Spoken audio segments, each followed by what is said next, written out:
साथियों नमस्कार, मैं हरिश्चंद्र बर्णवाल इस वीडियो में आप सभी का स्वागत करता हूं। दोस्तों, कल तो इतिहास बन गया। दोस्तों, ऐसा इतिहास बना है जो आजादी के बाद कभी नहीं हुआ, कभी नहीं।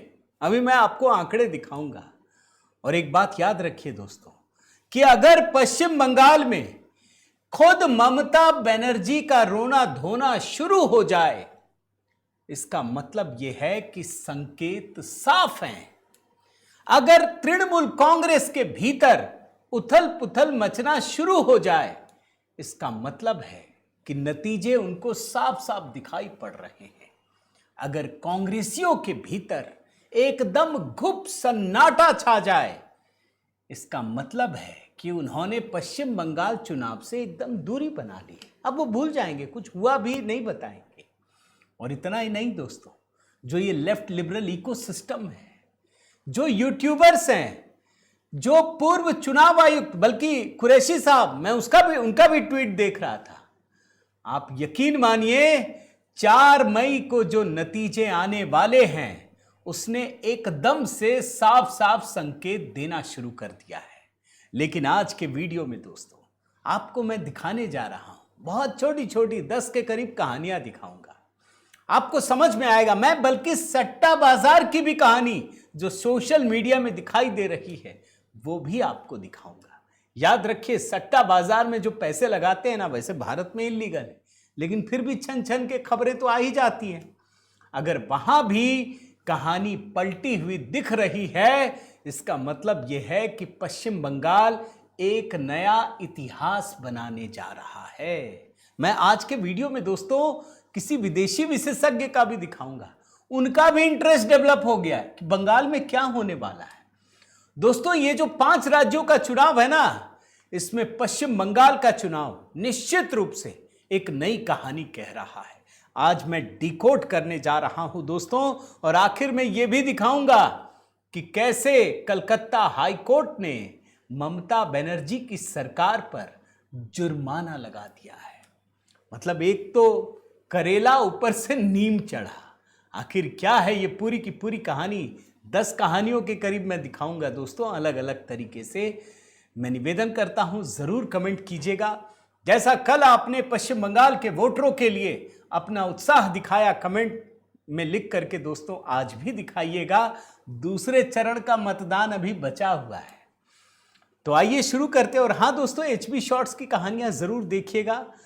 तमिलनाडु की कहानी उसी में लिखी है। तो क्या है कि छोटी छोटी खबरें बनाकर मैं उसमें भी डालता हूं, तो जरूर देख लीजिएगा। आइए शुरू करते हैं एक एक करके। पहले तो आपको एक मैं जो चीजें चल रही हैं ना, वो दिखाता हूं। भाई, TMC में तो मातम है, लेकिन जो मेहनत करेगा वो तो खुशी मनाएगा ही ना। अब देखिए ये वाली चीजें, हरियाणा में जलेबी ने काम कर दिया। राहुल गांधी ने जलेबी की फैक्ट्री बनाई थी, तो वहां जलेबी काम आ गया भाजपा के लिए। अब पश्चिम बंगाल में देखिए झालमुड़ी काम आ रहा है। ये बेवजह नहीं है दोस्तों। ये जो आप देख रहे हैं ना, जो TMC को चिढ़ाने के लिए लोग इसको लगा रहे हैं, इसकी वजह है ममता बनर्जी जानती हैं कि प्रधानमंत्री मोदी जो है वो वेजिटेरियन है। उनको चुनौती देती हैं कि मछली और डीम खाइए, अंडा खाइए। आप सोचिए। और तब जाकर के झालमुड़ी की कहानी बंगाल के लोगों में बिल्कुल रच बस जाती है। 4 मई को ये झालमुड़ी की कहानी आपको दिखेगी। अब देखिए, मैं आपको एक एक करके चीजें कुछ बताता हूं दोस्तों। अभी भी पूरी कहानी आई नहीं है। आप जानते हैं पश्चिम बंगाल में 74 साल का रिकॉर्ड टूट गया। 74 साल का रिकॉर्ड। ये छोटी घटना इसलिए नहीं है दोस्तों, क्योंकि अभी स्पेशल इंटेंसिव रिवीजन भी हुआ है। और आप जानते हैं, मान लीजिए ये तो मैं आपको दिखा रहा हूं, 74 साल का रिकॉर्ड टूट गया। इसके बाद जब मैं ग्राफिक्स में देख रहा था, तो 92% वोटिंग हो चुकी थी। और यह आंकड़ा कब तक का, यह भी समझ लीजिए, 7:30 बजे तक का।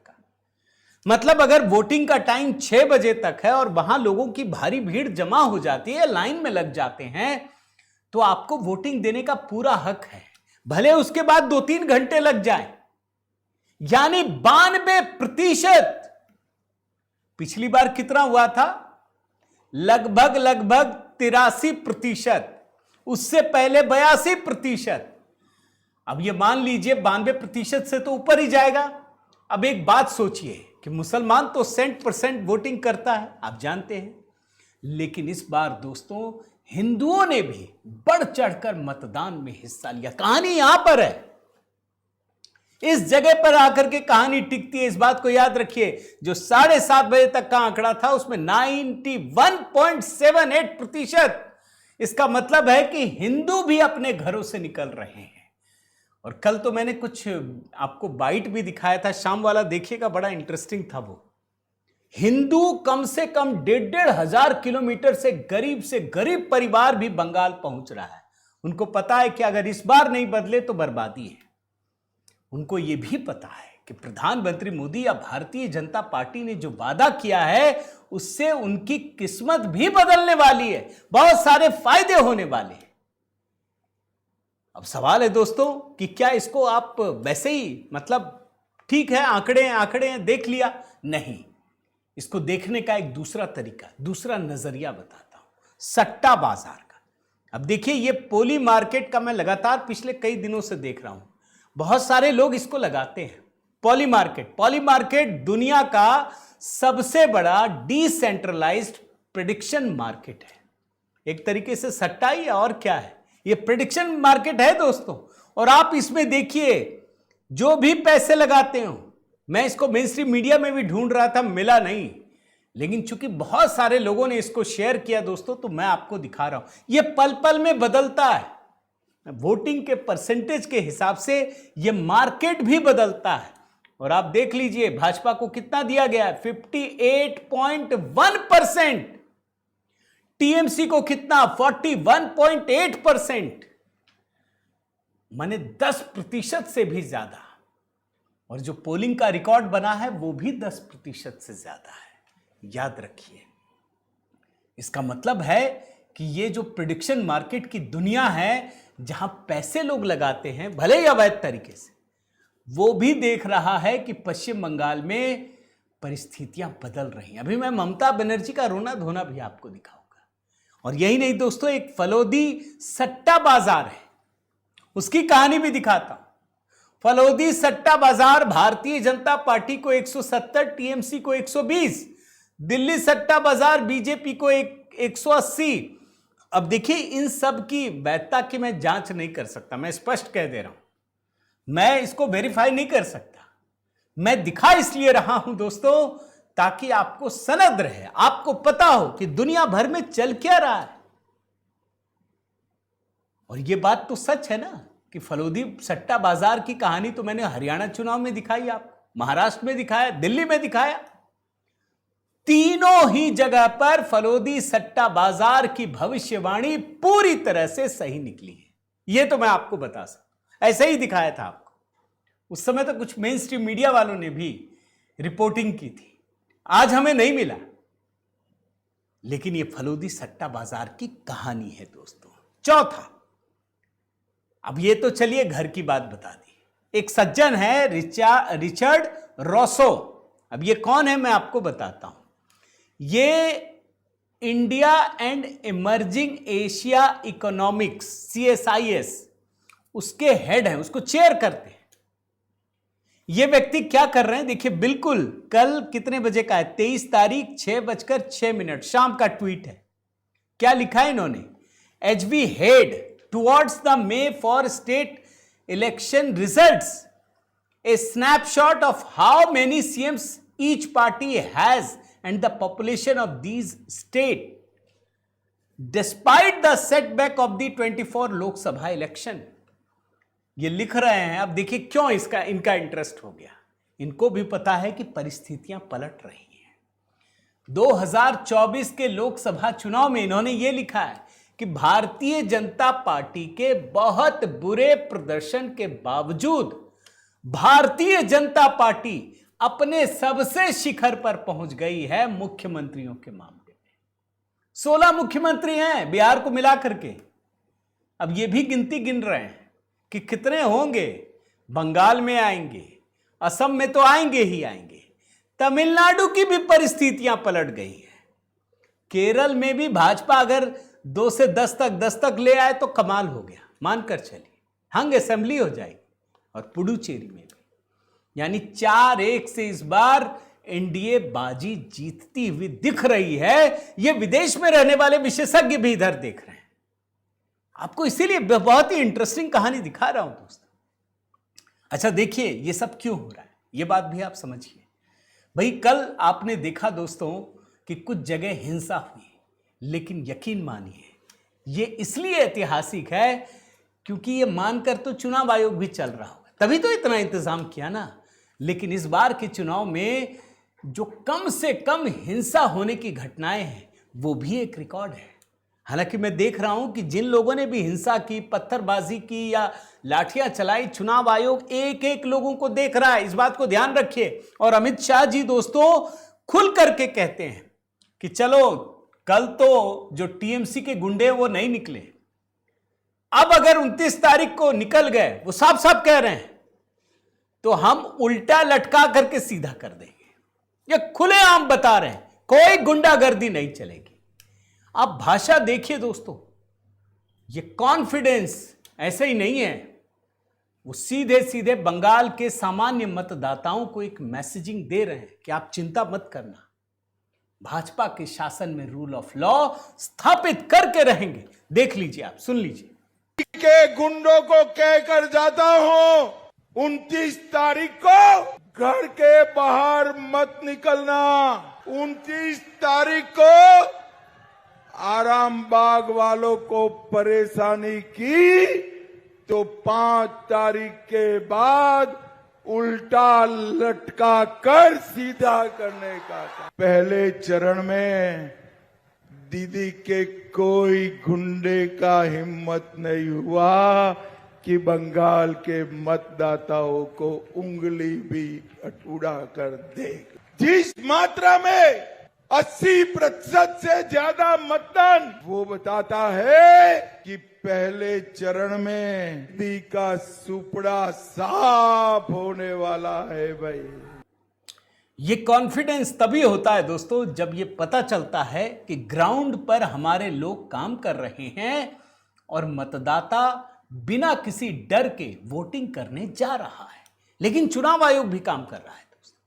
मैं तो चुनाव आयोग के जो वीडियो हैं, जो वॉर रूम है, जहां इतनी भारी भीड़, बड़े बड़े स्क्रीन, एक एक आदमी की पहचान की जा रही है।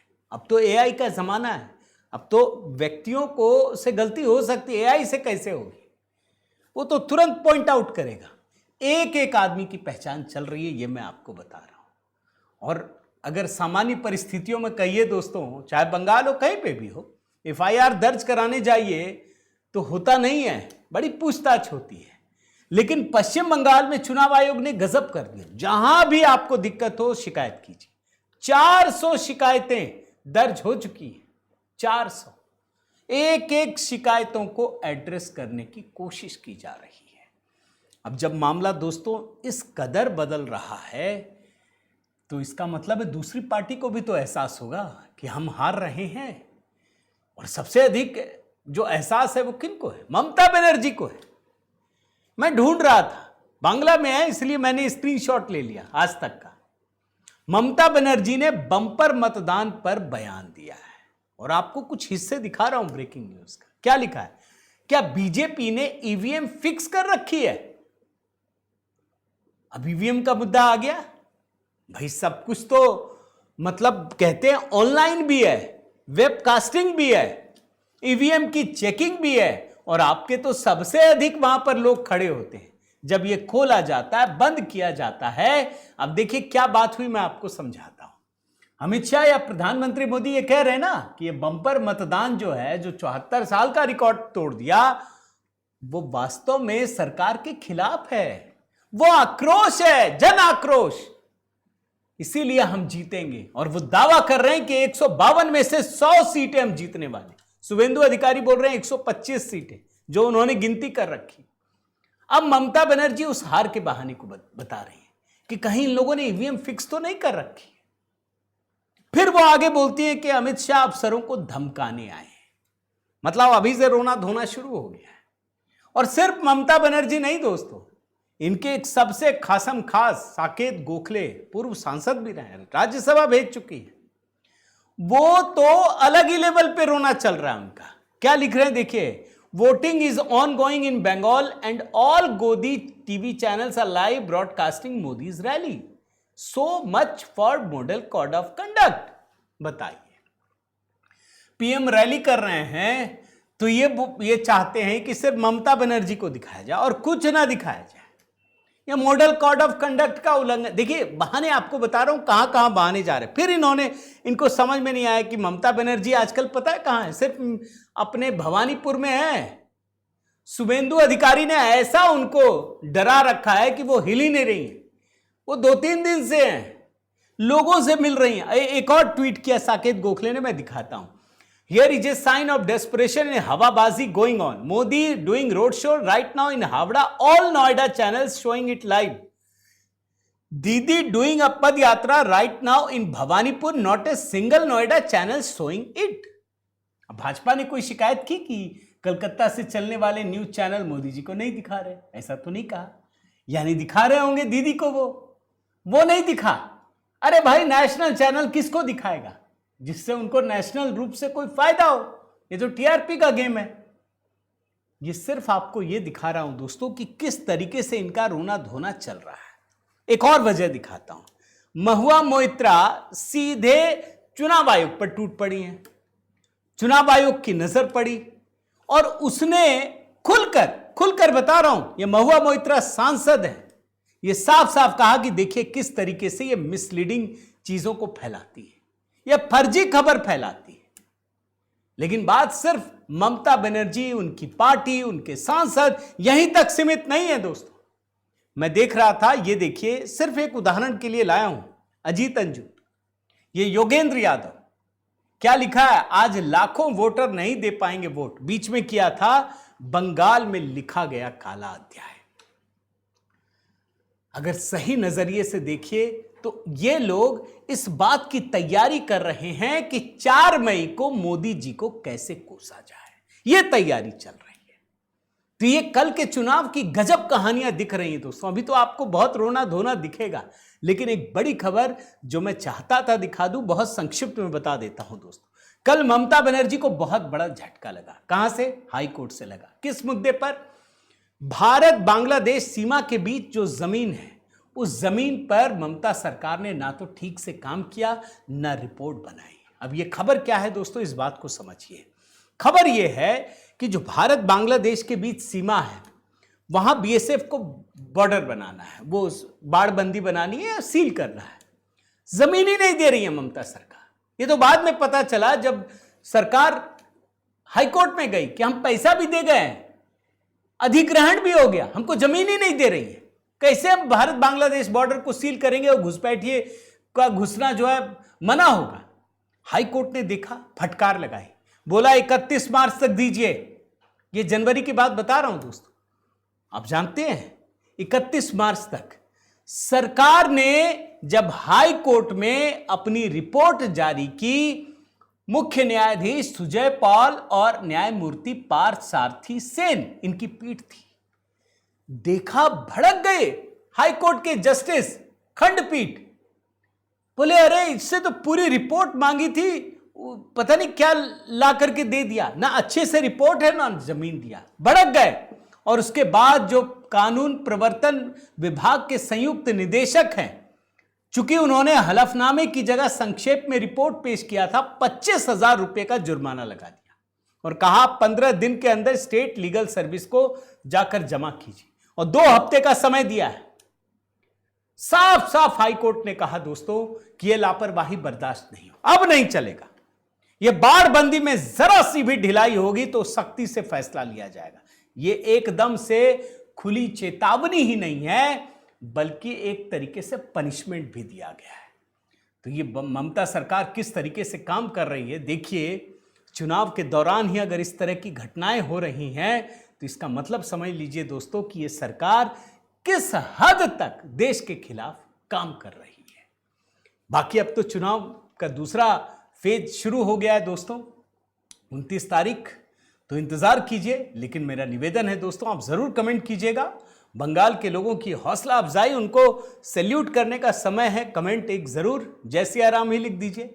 लाइक कीजिए, शेयर कीजिए। अगर चैनल आपने सब्सक्राइब नहीं किया है दोस्तों, जरूर कीजिएगा। HB शॉर्ट्स में मैंने 5 मिनट में एक तमिलनाडु के रिकॉर्ड पर वीडियो बनाया है, वो देखिएगा। और बाकी खबरें भी देखिएगा, बहुत सारी खबरें हैं। बने रहिए, जुड़े रहिए। बहुत बहुत धन्यवाद। जय सिया राम।